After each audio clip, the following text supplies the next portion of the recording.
یاد رکھو، اسلام کو شخصیتوں پہ نہ پرکھا کریں. سمجھ رہے ہیں نا؟ اسلام کو تھوڑا سیاست سے الگ رکھیں.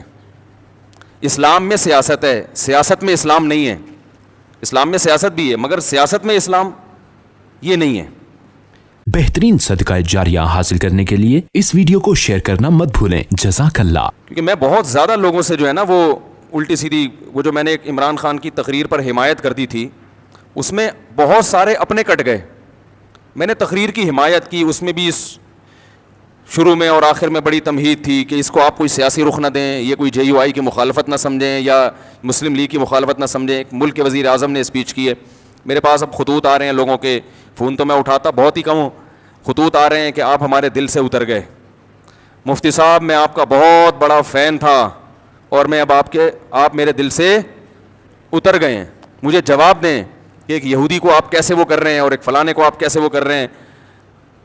تو میں جواب نہیں دے رہا کیونکہ مجھے پتا ہے جواب دوں گا پھر اس پہ ایک نیا خط آ جائے گا. اس لیے جواب نہیں دے رہا کہ آپ میں جواب کا تحمل نہیں ہے، برداشت نہیں ہے،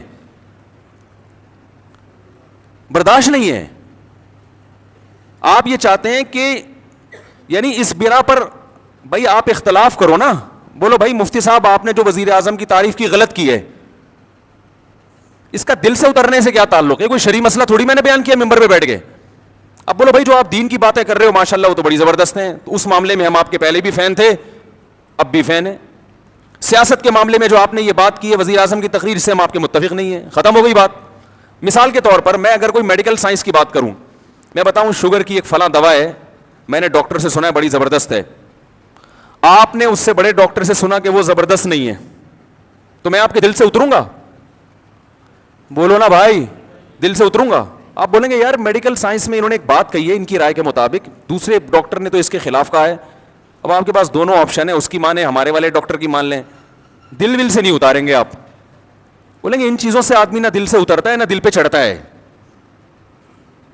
میں جب طالب علم تھا تو ہمارے ایک استاذ نے ایک نصیحت کی ہمیں، وہ اس وقت نصیحت سمجھ میں نہیں آئی، اب آتی ہے سمجھ میں. انہوں نے کہا دیکھو عوام کی عقیدت سے کبھی متاثر نہیں ہونا. صحیح ہے نا؟ جو عوام آپ سے کہنا حضرت حضرت ماشاءاللہ ماشاءاللہ آپ کے چپل بھی اٹھا رہے ہیں، اس سے کبھی متاثر نہیں ہونا، دھوکے میں نہیں آنا. میں نے کہا کیوں؟ انہوں نے فرمایا 2 منٹ میں ان کی عقیدت تیل ہو جاتی ہے. سمجھ رہے ہیں نا؟ ذرا سی کوئی بات دائیں بائیں ہوئی جو ان کے مزاج کے خلاف ہوئی، وہ ساری عقیدت ختم، گالیاں دینے پہ آ جائیں گے، حوصلہ نہیں ہے. مولانا طاری جمیل صاحب کے ساتھ کیا کیا ہے؟ انہوں نے اگر عمران خان کی تعریف کر دی، آپ کہہ دو غلط تعریف ہے، ختم. ساری زندگی کی ان کی محنت، ہزاروں گناہگاروں کو ان کے ہاتھوں اللہ نے توبہ کی توفیق دی. کیا اللہ نے، اب تو وہ عمر زیادہ ہو گئی، اس طرح سے وہ بول نہیں سکتے، عمر زیادہ ہو گئی اور بیماریاں نے گھیرا ہوا ہے ان کو، تو ان کی آپ تقریریں سنیں جوانی کی، کیا سخت دلوں کو انہوں نے سخت دلوں کو نرم کیا ہے، کیسے بڑے بڑے گناہگاروں کو ان کی وجہ سے توبہ کی توفیق ملی ہے. ساری زندگی کی محنت ایک طرف، ایک وزیر اعظم کی ذات پر انہوں نے تھوڑی سی بات کر لی کہ اچھا آدمی ہے، تو وہ ساری محنت اور وہ عقیدت ایک دم ہوا ہو گئی. ہم نے تو اس کی ذات کی تعریف بھی نہیں کی ہے، ہم نے تو یہ کہا ہی نہیں کہ اچھا ہے کیا برا ہے، ہم نے تو یہ کہہ دیا تقریر اچھی ہے. اس پہ خطوط آ رہے ہیں آپ ہمارے دل سے اتر گئے. میں کوئی کہہ رہا ہے میں 8 سال سے سن رہا تھا، کوئی کہہ رہا ہے میں 15 سال سے سن رہا تھا، کوئی کہہ رہا ہے میں جناب آپ کو، میں تو ساری رات آپ کے بیان بیٹھ کے سنا کرتا تھا، سوتا نہیں تھا، لیکن آپ میرے دل سے ہمیشہ کے لیے اتر گئے ہیں. بھائی اتنا تو پھر آج اس بات پہ نہیں کل کسی اور بات پہ اتر جائے گا، آپ اتر جاؤ گے آپ ٹریک سے. اتنا چھوٹا ظرف اگر رکھو گے تو دنیا میں کسی سے بھی فائدہ نہیں اٹھاؤ گے. اس لیے کہ آج آپ دل سے عقیدت کر رہے ہو نا، اور عقیدت میں غلو کی وجہ سے آپ کے دل سے ہم اتر رہے ہیں، کل ان سے کوئی مسٹیک ہوگی وہ بھی آپ کے دل سے اتر جائیں گے. ایسے آدمی کے دل میں کبھی کوئی پنپ سکتا ہی نہیں ہے. ظرف بڑا رکھیں، یہ بول لیا کریں بھائی غلطی ہو گئی مفتی صاحب سے. آپ کا خیال اگر ہے کہ ہم نے غلط کہا، بھائی مفتی صاحب بہت اچھے، آپ کے خیال میں، وہ تو اللہ ہی جانتے اچھے ہیں کہ نہیں ہے، لیکن آپ کہہ رہے ہیں بھائی میرے خیال میں مفتی صاحب بہت اچھے، یہ والی بات مفتی صاحب کی میں اس سے متفق نہیں ہوں، ختم. اس میں کون سا مسئلہ ہے بھائی؟ اتنا بڑھاتے ہیں یار ان چھوٹی چھوٹی باتوں کو. آپ بولو حضرت مولانا طاری جمیل صاحب بہت اچھے، اللہ نے ان سے بڑا کام لیا، بڑا تقویٰ، بڑی للہیت، یہ جو انہوں نے عمران خان کی تعریف کی, آپ جو ان سے اختلاف کرتے ہیں, بولے بھائی اس معاملے میں ان کی رائے سے متفق نہیں ہوں, باقی ان کا کام اللہ نے عقیدت محبت ہے ان سے, اللہ ان کی عمر میں برکت دے, یہ والی. اور کبھی ملاقات ہوئی تو میں ان سے کہہ دوں گا کہ حضرت یہ آپ نے اچھا نہیں کیا, بس ختم. جن کی رائے میں انہوں نے اچھا نہیں کیا اور جن کی رائے میں اچھا کیا وہ کہیں بہت اچھے, کیپ اٹ اپ. ٹھیک ہے. تو اتنا چھوٹا ظرف, اور جس کا یہ ظرف ہوتا ہے وہ کسی بھی جگہ نہیں پنپتا. دیکھو رسول اللہ صلی اللہ علیہ وسلم نے ارشاد فرمایا, خواتین سے خطاب کیا کہ عورتیں جہنم میں مردوں سے زیادہ ہوں گی. خواتین نے پوچھا کیوں؟ اس حدیث میں تو ہے عورتیں زیادہ ہوں گی, دوسری حدیث میں آتا ہے جنت میں بھی عورتیں زیادہ ہوں گی, ایک اور حدیث ہے. یہ میں اس لیے کہہ رہا ہوں کہ خواتین ڈر جاتی ہیں کہ ہم یہاں بھی وہاں بھی, ہمیں دعا کر یہ کیا مذاق ہے. وجہ اس کی ہے کہ خواتین کی آبادی ہی زیادہ ہوگی, تو ظاہر ہے ادھر بھی زیادہ تو ادھر بھی زیادہ. تو پوچھا گیا بھائی وجہ کیا ہے؟ آپ نے فرمایا تکفرن العشیر, شوہر کی نافرمانی کرتی ہو. ناشکری, نافرمانی نہیں, کفر کہتے ہیں ناشکری کو. کیسے ناشکری؟ فرمایا ساری زندگی کھلاتا ہے پلاتا ہے. آج کوئی مرد بیوی کو چھوڑ دے, بیچاری کا کیا پرسان حال ہوتا ہے ہمارے معاشرے میں. گھر اس کو لے کے دیتا ہے, گیس بجلی کا بل, چھت مہیا کی, اس کو تحفظ دیا, اس کی اولاد کا ہمیشہ کے لیے محافظ بنا, اتنے بڑے بڑے انعامات احسانات. اور نبی نے فرمایا کسی دن تھوڑی سی اونچ نیچ ہو جائے, اس کی تنخواہ کم ہو گئی بیچارے کی, اب گوشت نہیں لا پا رہا, توریوں پہ گزارا کروا رہا ہے, ناشتے میں انڈے کا انتظام نہیں کر سکا. آج بیگم بغیر ناشتے کے رہ لو, آج ناشتہ نہیں کرتے, ٹھیک ہے نا, تھوڑی تنخواہ, میری حالات ٹف چل رہے ہیں, یا ناشتہ کرو مگر انڈا نہ منگواؤ, پراٹھا ڈبو کے, مفتی صاحب نے کہا ڈبو کے کھانے کا اپنا ہی مزہ ہے, تو آج ہم پراٹھا چائے میں ڈبو کے کھا لیتے ہیں. تو نبی صلی اللہ علیہ وسلم نے فرمایا کبھی کچھ ہو جائے نا تو کیا عورت تانا کیسا دیتی ہے, ما رأیت منک خیرا قط, میں نے کبھی بھی آپ سے خیر, سب عورتیں نہیں لیکن بہت سی عورتیں یہ کام کرتی ہیں کہ میں نے آپ سے کبھی خیر نہیں دیکھی, میں اس گھر میں آئی ہوں مجھے ملا کیا ہے. کتنا بڑا زندگی بھر کے ہمارے مسلم معاشرے میں تو مرد تو بہت زیادہ تحفظ دیتا ہے. کیسے باپ اپنی بیٹی کے لیے رشتے تلاش کر رہے ہوتے ہیں کیونکہ اچھا آدمی مل جائے, اور پھر طلاق سے ڈرتی بھی ہیں, کہتی ہیں طلاق دے کے مجھ پہ ظلم کر دیا, مجھے یہ کر دیا. طلاق دے کے کیا کیا؟ اس نے اپنے آپ سے جدا کر دیا نا, اب رو کیوں رہی ہو؟ اس کا مطلب وہ نہ دیتا تو تم پر احسان تھا اس کا کہ اس نے تمہیں ٹھکانہ دیا ہوا ہے. اور دینا غلط سمجھا جاتا ہے معاشرے میں, اس لیے کہ وہ جو تمام تحفظات اس نے دیے ہوئے تھے وہ تم سے چھین لیے ہیں. تو نقصان عورت کا ہوتا ہے کہ نہیں ہوتا؟ تو کتنی بڑی فضیلت ہے. لیکن نبی نے فرمایا کہ تکفرن العشیر, جو عشیر ہے نا ہمیشہ ساتھ رہتا ہے, تو اس کی ناشکری کرتی ہو. تو بھائی اس سے صاف پتہ چلتا ہے کہ جب کسی کی خدمات زیادہ ہوں, باپ اور ماں کا بھی یہی حکم ہے, ابا کو برداشت کرنے کا حکم ہے کہ نہیں ہے؟ آپ کے والد صاحب اگر آپ جے یو آئی میں اور ابا پی ٹی آئی کی تعریفیں شروع کر دیں عمران خان کی, ابا کو بولو گے ابا آپ میرے دل سے اتر گئے, بولو گے؟ بولو نا بھائی. آپ جے یو آئی کے ہو, آپ دھرنے میں شرکت کے لیے جا رہے ہو اور ابا نے کہا عمران خان زندہ باد, آپ بولو گے یار ابا ایسی باتیں نہیں کرو یار, بس یہی بولو گے نا, ابا یہ نہیں کرو یار میں دھرنے میں جا رہا ہوں, آپ کہہ رہے عمران خان زندہ باد. آپ ابا کو لکھ کے دو گے ابا آپ میرے دل سے اتر گئے, ابا بولے گا دفع ہو یہاں سے, میں تیرے دل سے اتر گیا, تو میرا باپ ہے جو میرے تانے دے رہا ہے دل سے اتر گیا, تیری اوقات کیا؟ باپ یہی کہے گا نا, میں نے جنا ہے تجھے, ساری زندگی میں نے کھلایا پلایا. تو ماں کو بھی کوئی تانا نہیں دے سکتا. ہمیں یاد ہے جب ضیاء الحق کا دور تھا, ہم بہت چھوٹے بچے تھے اس وقت, تو ضیاء الحق نے ریفرینڈم کروایا تھا کہ اسلام چاہتے ہو تو ہاں, اسلام نہیں چاہتے تو نہ. بہت ہوشیار آدمی تھا ضیاء الحق بھی. اس نے ریفرینڈم کروایا تھا کہ اگر آپ اسلام چاہتے ہیں تو مزید 5 سال کے لیے مجھے ووٹ دے دیں. تو ہمارے خاندان میں ایک بوڑھی خاتون ہیں, اب تو بوڑھی ہو گئی, اس وقت تو اتنی بوڑھی نہیں تھی, وہ ہماری محرم رشتہ ہے ان سے, وہ نا پہ ٹھپا لگا کے آ گئیں. بڑے ہم نے کہا بھائی کیا اسلام نہیں چاہیے؟ انہوں نے کہا اسلام چاہیے, ضیاء الحق نہیں چاہیے ہمیں. انہوں نے کہا اسلام چاہیے ہمیں, ضیاء الحق نہیں چاہیے. ان کو نہیں پسند ہوگا ضیاء الحق. تو باقی اکثر لوگ ہاں پہ جا کے ٹھپا لگا رہے تھے. تو ہمیں ان کی بات پہ ہنسی آئی.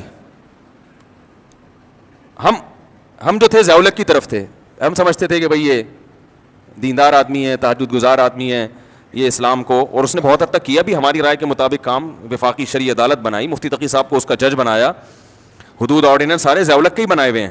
اس کے دور میں جو جتنی ٹی وی اینکرز تھی سب کے سر پہ دوپٹہ ہوتا تھا. بہت سارے کام اس نے کیے اور بہت سارے کر سکتا تھا مگر لوگوں نے اس کا ساتھ نہیں دیا. لیکن اس میں بھی رائے کا اختلاف ہو سکتا ہے. کوئی کہتا ہے امریکی ایجنٹ تھا, کوئی کہتا ہے کیا ہوا.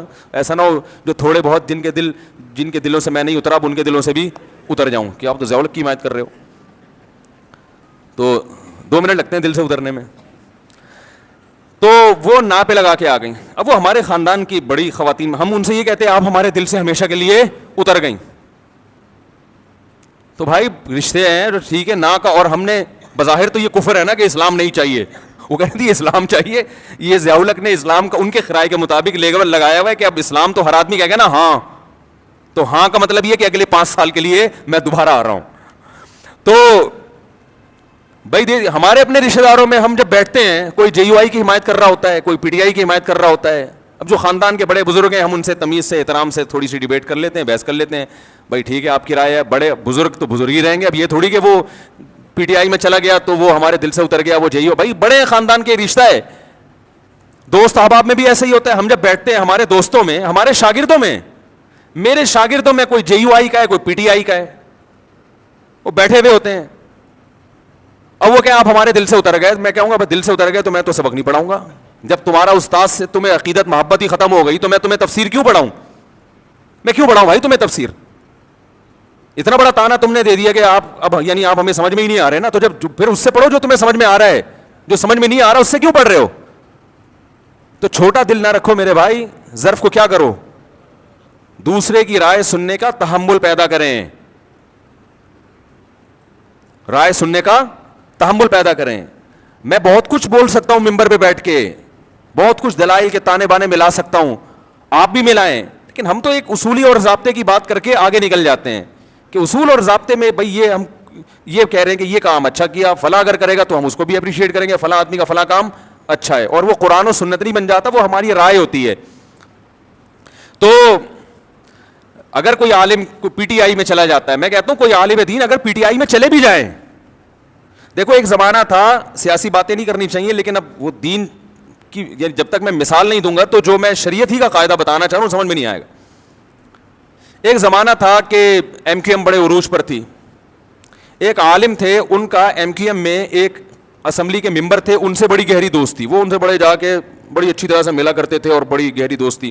کسی نے اعتراض کیا کہ حکمرانوں سے تعلق ہے بھائی, کہ جب بھی یہ اسمبلی کا ممبر آئے گا اور یہ جناب اس سے بڑے اچھے طریقے سے ملیں گے, اس کو چائے بھی پلائیں گے, یہ تو چاپلوسی کر رہے ہیں. یہ کیا کر رہے ہیں؟ یہ تو چاپلوسی, حکمرانوں کی چاپلوسی.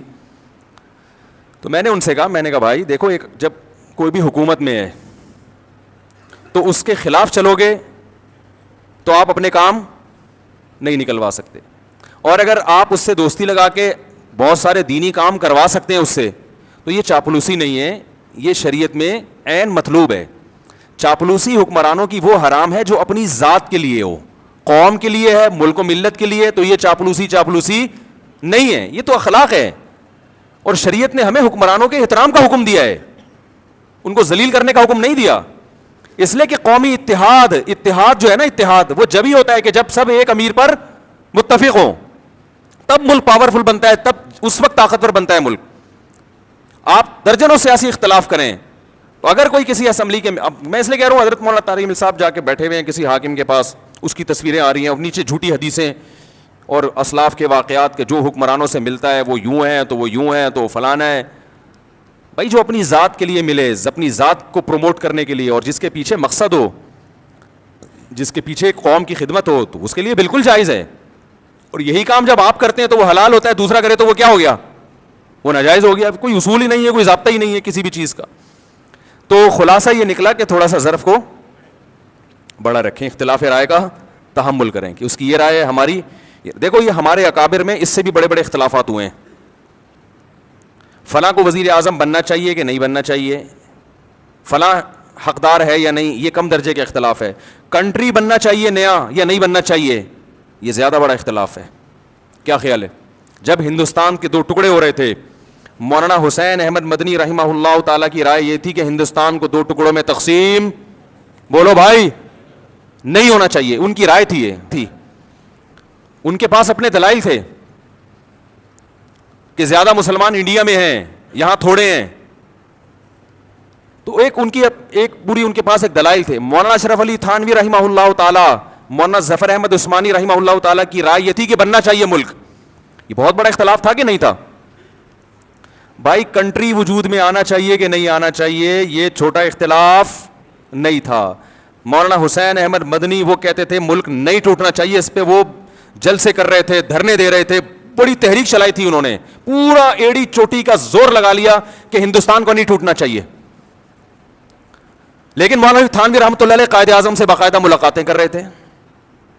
مولانا ظفر احمد عثمانی تھانوی قائد اعظم سے ملاقاتیں کر رہے تھے, ان کو اپریشیٹ کر رہے تھے کہ الگ ملک بنانا ہے ورنہ ہم ہندوستان میں پس جائیں گے. اور یہ دونوں ایک دوسرے کا اس قدر احترام کرتے تھے, اتنے شدید اختلاف کے باوجود, کہ آج تک ان کے شاگردوں میں آپ کو چپکلس نظر نہیں آئے گی.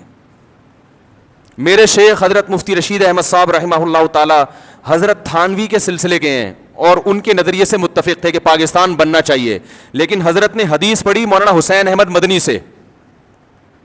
سمجھ رہے ہو, اس دور میں جب یہ اختلاف عروج پر تھا, بخاری پڑھی ہے کس سے؟ مولانا حسین مدنی سے. اتنے شدید اختلاف کے باوجود ہمارے حضرت فرماتے ہیں مجھے مولانا حسین احمد مدنی سے اتنی عقیدت تھی کہ میں درس میں ان کے قریب آ کے بیٹھا کرتا تھا اور جہاں موقع ملتا ان کے پاؤں کے تلووں پہ اپنا ہاتھ لگاتا. ایک عشق کی حد تک محبت تھی نا, اتنی محبت. کتنا بڑا اختلاف, اس لیے کہ انہوں نے اس اختلاف کو آپس کی نفرتوں کا ذریعہ نہیں بنایا, آپس کی نفرتوں کا ذریعہ نہیں بنایا. مولانا تھانوی رحمہ اللہ تعالیٰ کو کسی نے فرمایا کہ ابو الکلام آزاد جو ہیں وہ پاکستان بننے کے قائل نہیں ہے, وہ آپ سے بحث کرنا چاہتے ہیں. ٹھیک ہے نا, وہ آپ سے بحث کرنا چاہتے ہیں. تو کسی نے بتایا حضرت ابو الکلام آنا چاہتا ہے. حضرت نے مزاح میں فرمایا آنے دو, یہاں جد الکلام بیٹھا ہوا ہے.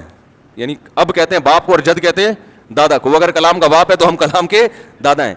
ان کی آپس میں بحث بھی ہوئی اور مباحثے بھی ہوئے, بڑی محبت سے, بڑے سلیقے سے, اس کے باوجود اپنی رائے پر قائم. شیخ الحدیث مولانا زکریا رحمہ اللہ تعالیٰ کو کسی نے بتایا کہ آپ تو سرے سے سیاست میں حصہ ہی نہیں لیتے, ملکی حالات کہاں تیسرا گروپ ایک یہ تھا جو دونوں طرف کہیں بھی نہیں تھا, وہ کہتا تھا ہم سیاست میں. بھائی مولانا تھانوی رحمہ اللہ کی, مولانا اشرف علی تھانوی کی رائے یہ تھی کہ پاکستان بننا چاہیے اور سیاست میں وہ پڑھے. انہوں نے اپنے شاگردوں کو بھیجا, قائد اعظم سے ملاقاتیں ہوئی, قائد اعظم کو دین کے قریب لانے میں بہت بڑا کردار ہے. یہاں تک کہ قائد اعظم پینٹ شرٹ پہنا کرتے تھے, مولانا اشرف علی تھانوی رحمہ اللہ کی محنت سے انہوں نے وہ شیروانی پر آ گئے.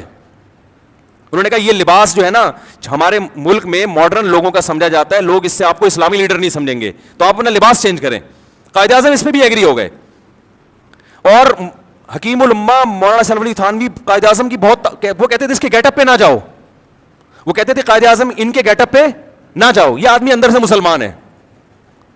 اور ملک لینے کے لیے جو پیچیدگیاں ہیں اور اس کے جو سائیڈ افیکٹ ہیں ان کو یہ ہم سے زیادہ سمجھتے ہیں, انہوں نے لا پڑھا ہوا ہے. سمجھ میں آ رہی ہے بات کہ نہیں آ رہی؟ وہ یہ زیادہ اچھا سمجھتے ہیں. اب اس میں کون صحیح تھا کون غلط تھا یہ بحث کرنے کا کوئی فائدہ نہیں ہے, اس لیے کہ جب پاکستان بن گیا تو مولانا حسین احمد مدنی نے سب سے پہلے پاکستان کی حمایت کی ہے. لوگوں نے کہا آپ تو مخالفت کر رہے تھے, تو انہوں نے کہا مسجد بننے سے پہلے اختلاف ہو سکتا ہے کہ مسجد بنے یا نہ بنے, بن گئی تو اس کا احترام لازم ہے. کیسی زبردست سوچ تھی, اڑے نہیں رہے کہ نہیں بس نہیں غلط ہوا اب میں اس کی واٹ لگاؤں گا. انہوں نے کہا بھائی یہ تو اس وقت اختلاف تھا, اب جب بن ہی گیا ہے تو اب مسلمانوں کا ایک ملک بن گیا, اب اس کو طاقتور ہونا چاہیے, اس میں قانون سازی ہونی چاہیے اور اس کو اب سپورٹ کرنا چاہیے. تو بڑا ایک دلچسپ واقعہ میرے ذہن میں آیا تھا. میں یہ عرض کر رہا تھا کہ قائد اعظم کو فل سپورٹ مل رہی تھی کہاں سے؟ مولانا شریف تھانوی رحمہ اللہ تعالیٰ کی طرف سے. اور ادھر مولانا حسین احمد مدنی وہ سیاست میں وہ ان کے جلوس نکل رہے تھے اور وہ تقریروں میں کہتے تھے مسلمانوں یہ دہلی کی جامع مسجد چھوڑ کر کہاں جا رہے ہو, یہ بابری مسجد چھوڑ کر کہاں جا رہے ہو, یہ تو تمہارے 1000 سال تم نے ہندوستان پہ حکومت کی ہے, یہ تو تمہارا ہے. یہ دوسرے فریق کی رائے یہ تھی کہ ہمارا تھا, اب اگر ہم الگ ملک نہیں ملا تو اس سے بھی جائیں گے ہم, کیونکہ گورا انگریز سارے فائدے ہندو کو دے کے جا رہا تھا, وہ ہندو کے حوالے کر کے جا رہا تھا. دونوں کی رائے تھی, دونوں کے دلائل تھے, اس کی سنتے لگتا وہ صحیح کہہ رہا ہے, اس کی سنتے لگتا وہ صحیح کہہ رہا ہے. اور ایک تیسرا گروپ تھا شیخ الحدیث مولانا زکریا رحمہ اللہ تعالیٰ کا, وہ سارا دن علم حدیث میں کتابوں میں لگے ہوئے تھے, وہ سیاست میں دلچسپی, وہ کسی دھرنے میں شریک ہی نہیں ہوتے تھے. اب یہ چاہتے نا 3 دھڑے بڑے آرام سے بن سکتے تھے علماء کے. ایک دھڑا بن جاتا پاکستان بننا چاہیے, ایک دھڑا پاکستان مخالف, اور ایک یہ کہ یہ دونوں جو ہے نا فتنہ پرست ہیں, ہمیں تو اللہ اس کے رسول کے بس دین میں لگنا چاہیے. یہ تینوں اپنے مریدوں کو تیار کرتے اور بولتے کہ تم اس کی مجلس میں نہیں جانا, اس درس حدیث نہ سننا مولانا حسین مدنی کا. اور مولانا حسین مدنی درس بھی کہاں دیا کرتے تھے؟ مسجد نبی میں, نبی صلی اللہ علیہ وسلم کے روضہ اطہر کے سامنے بیٹھ کے. پوری دنیا سے لوگ آ کے ان کا بخاری کا درس سنا کرتے تھے. یہ اتنا یعنی علم حدیث پہ عبور تھا کہ نبی صلی اللہ علیہ وسلم کے روضہ اطہر پہ درس دیا کرتے تھے بیٹھ کے. کئی سال درس دیا انہوں نے. تو اب یہ تینوں حضرات اگر اپنی نیچے عوام کی تربیت یوں کرتے, شیخ الحدیث مولانا زکریا رحمۃ اللہ علیہ کہتے ہیں نہ تھانویوں کے پاس جاؤ, ان کے پاس جب جا کے دیکھو کہ پاکستان بنے گا, بن کے رہے گا پاکستان, بن کے رہے گا. نہ مدنیوں کے پاس جانے کی ضرورت ہے, تم علماء ہو, تمہارا کام کیا ہے؟ حدیث پڑھو, قرآن پڑھو, فقہ پڑھو, یہ تمہارا کام ہے. قریب بھی ان کے پھٹکنے کی اجازت نہیں ہے. کیا خیال ہے بھائی؟ اور مدنی گروپ کہتا ہے کہ یہ مسلمانوں کو مروا رہے ہیں, یہ الگ ملک بنا کے یہ سارا ہندوؤں کے حوالے کر کے مروا رہے ہیں. ان کے یہ ورڈنگ نہیں تھی, ان کا یہ تھا میری رائے یہ ہے. یہ دوسروں پہ تہمتیں نہیں لگائی انہوں نے.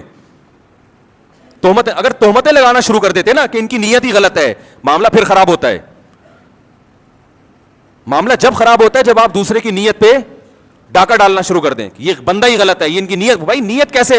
کوئی قرآن میں تھوڑی لکھا ہوا ہے کہ پاکستان بننا چاہیے کہ نہیں بننا چاہیے, یہ تو رائے ہے نا, تو 2 رائے بن سکتی ہیں. تو انہوں نے یہ نہیں کہا کہ ان کی نیتیں ٹھیک نہیں ہیں, یہ تمہیں مروانا چاہتے ہیں, یہ ہیں ہی غلط لوگ, یہ تو پہلے ہی صوفی ٹائپ کے لوگ ہیں, خانقاہیں چلانے والے لوگ ہیں, تو تمہیں مروا دیں گے. تو کسی نے تبھی تینوں فریقوں میں آپس میں آج تک محبت قائم ہے. تو شیخ الحدیث سے کسی نے کہا کہ آپ تو جلسوں میں جاتے نہیں, دھرنوں میں جاتے نہیں, اور آپ وہ اپنے شاگردوں کو بھی منع کرتے تھے کہ مت جاؤ ورنہ علم کے نہیں رہو گے. تو کسی نے کہا مولانا حسین مدنی تو کرتے ہیں. تو انہوں نے کہا مولانا حسین احمد مدنی جیسا حوصلہ ہم میں نہیں ہے, وہ سیاست میں پوری طرح اتر کے بھی علم سے پیچھے نہیں ہٹے. انہوں نے کہا اتنی کتابیں وہ روزانہ پڑھا رہے ہیں, اتنے تحقیقی کام ان کے ہو رہے ہیں, اور جلسوں میں شرکت بھی, دھرنوں میں شرکت بھی, یہ حوصلہ اللہ نے ہر ایک کو نہیں دیا. عجیب, دیکھو کیسا. تو اپنے شاگردوں کا یہ ذہن بنایا جس کی وجہ سے آج بھی ان کے شاگردوں میں آپس میں محبت ہے. ہمارے حضرت تو انہی کے شاگردوں میں سے تھے نا. تو مولانا حسین مدنی رحمہ اللہ سے بھی محبت کرتے تھے, اور حضرت حکیم الامہ کے سلسلے کے تو یعنی ان کو خلافت ملی ہوئی تھی. تو اب جو سسٹم چل رہا ہے اب اتنے بڑے اختلاف نہیں, اب اس سے چھوٹی نہ ہوئی. عمران خان کی تعریف کر دی تھی مولانا طارق جمیل صاحب نے, تو اب وہ 3 توئیں میں شرارت ہے, ایسے بھی کچھ میسج آ رہے ہیں کہ توئیں جس نام میں بھی ہوگا اس میں کیا ہے. مجھے میسج آیا کہ جس مولوی کے نام میں توئیں ہوگا وہ شرارتی ہوگا. ایک طارق جمیل, ایک طارق مسعود, ایک طاہر اشرفی, انہوں نے ایئرپورٹ پہ جا کے استقبال کر لیا تھا نا. توئیں نہیں ہونا چاہیے نام میں. میں نے کہا پھر زوئیں سے نام رکھا کرو. تو بھائی یہ گاڑی ہے کہ JJ 5640, غلط پارکنگ کر دی, اس کو صحیح کر لیں. 5640.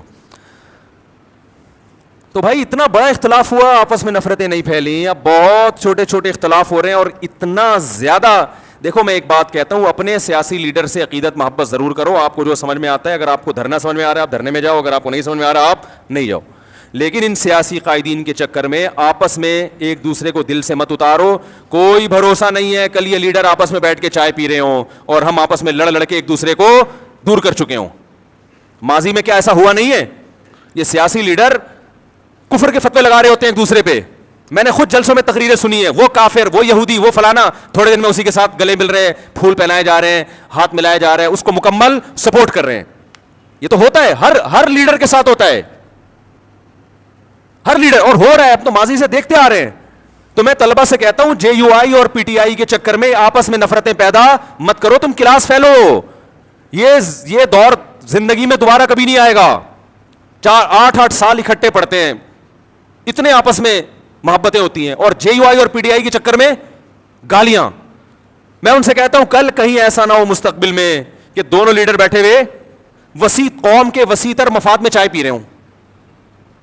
پھر جب آپ بولو گے یار آپ نے ہمیں تو مروا دیا, اس کو بول دیا تھا یہودی کا بچہ ہے وہ, اور آپ نے ان کو بول دیا تھا وہ چور ہے, وہ ڈیزل چوری کرتا ہے, وہ یہ کرتا ہے, وہ کرتا ہے. اب آپ اتحاد کر رہے ہیں تو کہیں گے قوم کے وسیع تر مفاد میں, قوم کے وسیع تر مفاد میں ہمیں یہ بالآخر ہمارا تو بیڑا غرق کر دیا نا. کتنے لوگ ہیں, میں نے جو بیان کیا تھا ایک کہیں وہ چھوٹا سا وہ, تو 5000 سبسکرائبر ایک دن میں میرے چینل سے بھاگ گئے, ٹھیک ہے نا, 5000. وہ میں نے وہ تنزانیہ میں تھا, میں نے تھوڑا سا ایک بیان کر دیا تھا کہ وہ پتہ نہیں وہ پی ٹی آئی کے بارے میں کہ یہ عمران خان نے یہ والا کام اچھا کر دیا, بس اتنا کہہ دیا تھا. 5000 ایک دم سے شارٹ مارکیٹس, یہ وہ سارے تھے جن کے دل سے ہم اسی وقت اتر گئے. تو یار اتنا چھوٹا دل رکھو گے, اتنی عقیدت محبت نہیں کرو اپنے لیڈروں سے, اتنے اچھے نہیں ہیں, یہ بتا دوں میں آپ کو, کوئی بھی ان میں اتنا اچھا نہیں ہے, چاہے کوئی بھی ہو. بہت اچھا کوئی بھی نہیں ہے, ذہن میں رکھنا, ٹھیک ہے, بہت برا بھی نہیں ہے. جتنے یہ ایک دوسرے پہ الزام لگاتے ہیں اتنے برے یہ دونوں نہیں ہیں, یہ بتا دوں میں. نہ عمران خان یہودیوں کا ایجنٹ ہے, نہ مولانا فضل الرحمان اتنے برے ہیں جتنا ان کو کہا جا رہا ہے, لیکن اتنے اچھے بھی نہیں ہیں جتنا آپ عقیدت محبت میں گھسے چلے جا رہے ہو. تھوڑا سا واپسی کا آپشن رکھو. باقی وزیر اعظم نے جو اچھا کام کیا ہم اس کو اپریشیٹ کریں گے, کرتے رہے, آئندہ بھی کریں گے. کل آپ وزیر اعظم بن گئے, آپ اگر کوئی خاندانی کام, ہم تو نواز شریف کو اپریشیٹ کیا تھا جب اس کے دور میں ایٹمی دھماکہ ہوا تھا بھائی, کام اچھا ہو گیا تھا, خاندانی ملک ایٹمی پاور بن گیا, اور کیا چاہیے بھائی آپ کو, زبردست کام ہو گیا تھا. تو اس وقت تو آپ نے نہیں کہا کہ یہ کیا بات ہے, ایک آپ ایسے آدمی کو اپریشیٹ کر رہے ہو جو اتنے ڈالر کھا گیا. بھائی ہم نے ڈالر کھانے پر تھوڑی اپریشیٹ کیا ہے, کہہ رہے ماشاء اللہ ایٹمی دھماکہ کر کے کام کیا کیا ہے, خاندانی کام کیا. تو کہاں سے کہاں بات چلی گئی. پھر بھی آپ غور و تحقیق کر کے ایک کو سپورٹ کریں, پورے دلائل کے ساتھ, جذبات سے ہٹ کر, تقریروں سے متاثر نہ ہو. تقریروں کا مطلب سیاسی لیڈر جو ایک دوسرے کے خلاف تقریریں کرتے ہیں, خود انصاف کا سہارا لے کے, لا یجرمنکم شنآن قوم علی الا تعدلوا, اے ایمان والو کسی قوم سے دوستی تمہیں بے عدلی پہ مجبور نہ کرے. ایسا نہ ہو کہ عقیدت محبت میں حد سے تجاوز کرنا شروع کر دو. نبی صلی اللہ علیہ وسلم نے بعض کیسز میں یہودی کے حق میں فیصلہ کیا ہے, یہودی کے حق میں کہ اس میں یہودی ٹھیک ہے نا, اور بعض کیسز میں آپ نے یہودی کے خلاف بھی فیصلہ کیا ہے. تو بعض ممکن ہے کوئی یہودی ایجنٹ تو دور کی بات, یہودی ہو کے بھی برحق ہو, اور یہ بھی ممکن ہے کہ کوئی یہودی ہو کے یا یہودیوں کا ایجنٹ ہو کے حق سے ہٹتا چلا جا رہا ہو. تو جو صحیح بات ہے اس کو صحیح کہنا چاہیے, اور دلوں کے حالات اللہ جانتا ہے. کسی کے دل میں گھس کے فیصلہ کرنا, یہ یوں کر رہا ہے تو یہ اس کی وجہ یہ ہے, تو یہ ہم ظاہر کو اس کے مکلف ہیں. تو کہاں سے کہاں بات چلی گئی. تو میں یہ عرض کر رہا تھا کہ اللہ تعالیٰ نے ہمیں کیا حکم دیا کہ محبت, میں یہ عرض کر رہا تھا غلط چیز کی بھی محبت ہوتی ہے تو انسان اس کے حصول کی کوشش میں لگ جاتا ہے.